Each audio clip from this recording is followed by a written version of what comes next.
Hello, welcome to my channel. അപ്പോൾ ഇന്ന് നമുക്ക് കപ്പപ്പുഴുക്കുണ്ടാക്കാം. അപ്പോൾ അതിനായിട്ട് ഞാൻ കപ്പ ചെറുതായിട്ടിങ്ങനെ അരിഞ്ഞ് 2 കിലോ കപ്പയുണ്ട്. അത് ചെറുതായിട്ടിങ്ങനെ കൊത്തിയിട്ട കപ്പയാണ്. അത് നമ്മൾ കുക്കറിൻ്റെ അകത്താണ് ഇടുന്നത്. അപ്പോൾ കുക്കറിൻ്റെ അകത്ത് നിറച്ച് കപ്പ ഇട്ടതിന് ശേഷം അതിൽ കുറച്ച് വെള്ളം ഒഴിച്ചു കൊടുക്കുക.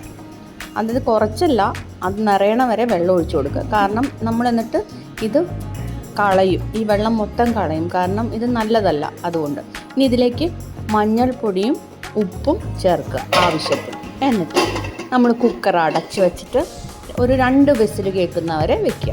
അപ്പോൾ ഇതിനിടയ്ക്ക് നമുക്ക് തേങ്ങ ഒന്ന് ചതച്ചെടുക്കാം. അതിന് തേങ്ങ, മഞ്ഞൾപ്പൊടി, ജീരകം, വെളുത്തുള്ളി, ചെറിയുള്ളി, പച്ചമുളകും കറിവേപ്പില ഇത്രയിട്ട് നമുക്കൊന്ന് ചതച്ചെടുക്കാം. ഈ കപ്പ വേവിക്കുന്ന ആ വെള്ളം നമ്മൾ കളയും, അതത്ര നല്ലതല്ല. അതിൻ്റെ ആ കട്ടെന്ന് പറയും, അത് നമ്മളത് കളയും. എന്നിട്ട് വേണമെങ്കിൽ വേറെ വെള്ളം ചേർക്കുകയാണ് ചെയ്യുന്നത്. അപ്പോൾ നമുക്കിതൊന്ന് ചതച്ചെടുക്കാം.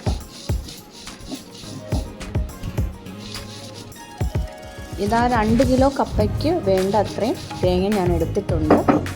ഏകദേശം അരമുറിയോളം ഉണ്ട്. അപ്പം ഞാനിത് ചതച്ച് കഴിഞ്ഞു. ഇനി നമുക്ക് കുക്കറിൻ്റെ വിസിൽ പ്രഷർ പോകുന്നത് വരെ വെയിറ്റ് ചെയ്യാം. അപ്പോൾ 2 വിസിൽ കേട്ടു, പ്രഷർ പോകുന്നത് വരെ വെയിറ്റ് ചെയ്യാം. ഓരോരുത്തരുടെ കുക്കർ അനുസരിച്ചിരിക്കും അതിൻ്റെ എത്ര വിസിൽ വേണമെന്നുള്ളത് വേവാൻ. അപ്പോൾ എൻ്റെ കുക്കറിന് 2 വിസിൽ മതി. നമുക്കിനി ഈ വെള്ളം കളയണം. അപ്പോൾ ഞാൻ വെള്ളം കളഞ്ഞു കഴിഞ്ഞു.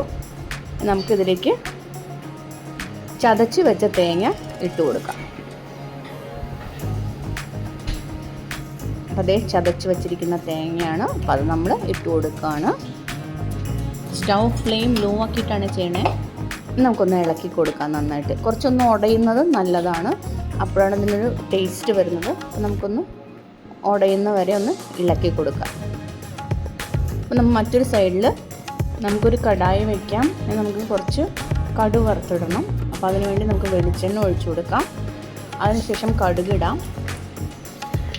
എന്നിട്ട് അതിലേക്ക് കുറച്ച് കറിവേപ്പില ഇടാം. അതുപോലെ തന്നെ നമ്മുടെ ഉണക്കമുളകും ഇട്ട് കൊടുക്കാം. ഞാൻ മറന്നുപോയി, പിന്നെ ഞാൻ വീണ്ടും ഇട്ടിട്ടുണ്ട്. പക്ഷേ ഞാൻ ഇപ്പോൾ ഇടണമായിരുന്നു, പക്ഷെ ഞാൻ മറന്നുപോയി.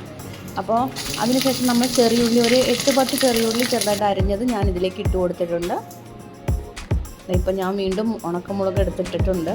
നേരത്തെ ഇടേണ്ടതായിരുന്നു, മറന്നുപോയിട്ടാണ്.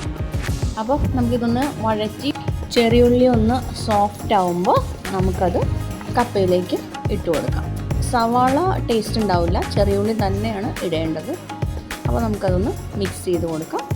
ഇനി ഫ്ലെയിം ഓഫ്. നമ്മുടെ കപ്പ റെഡിയായി കഴിഞ്ഞു. എല്ലാവരും ഇത് ട്രൈ ചെയ്ത് നോക്കുക. ഈ കപ്പപ്പുഴുക്ക് നല്ല ടേസ്റ്റാണ്. അത് എന്തിൻ്റെ കൂടെയും, ചമ്മന്തിയുടെ കൂടെയോ ഫിഷ് കറിയുടെ കൂടെയോ ചിക്കൻ്റെ കൂടെയോ എന്തിൻ്റെ കൂടെയും ടേസ്റ്റിയാണ്. വീഡിയോ ഇഷ്ടപ്പെട്ടെങ്കിൽ വീഡിയോ കാണുന്നവർ ലൈക്ക് ചെയ്യുക, ഷെയർ ചെയ്യുക, കമൻറ്റ് ചെയ്യുക. ഇതുവരെ സബ്സ്ക്രൈബ് ചെയ്യാത്തവർ സബ്സ്ക്രൈബും ചെയ്യുക. Thank you for watching.